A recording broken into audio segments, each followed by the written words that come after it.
Yeah, it's like we were saying about, what we saw take place and was documented in Cuba in July.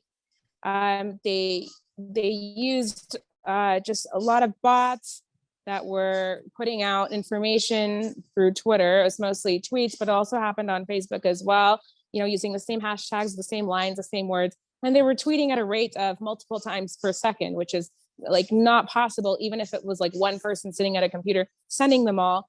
I don't know how Twitter doesn't filter this out. Of course, at the same time, as Ben probably mentioned, we saw vast censorship.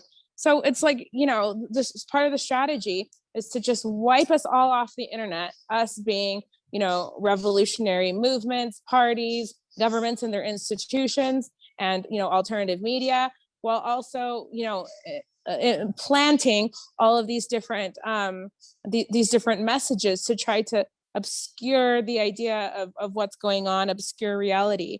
And so it's extremely dangerous because, like people in the example of Cuba, part of the blockade is that Cubans or the US citizens can't easily go to Cuba. And there's just that interchange, that exchange doesn't exist in the way in which it should, considering they're two neighboring countries and the history these two countries have. And so people don't understand necessarily the reality of Cuba, certainly not firsthand. And so they're able to implant these ideas in our head. And, they are, this is happening in every country where if you go there and spend time, the reality is quite different from what we hear on the outside.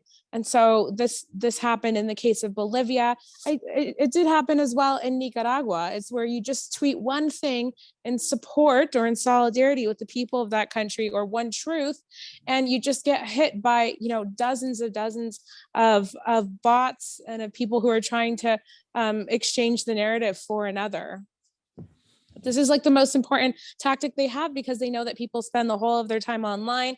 And so they're going to be, not only has it moved online, this sort of, part of the warfare and the propaganda war, but now it has to, further convert itself into formats that are suitable for younger generations and the platforms that people actually use. So we'll see more of it on Instagram and TikTok now.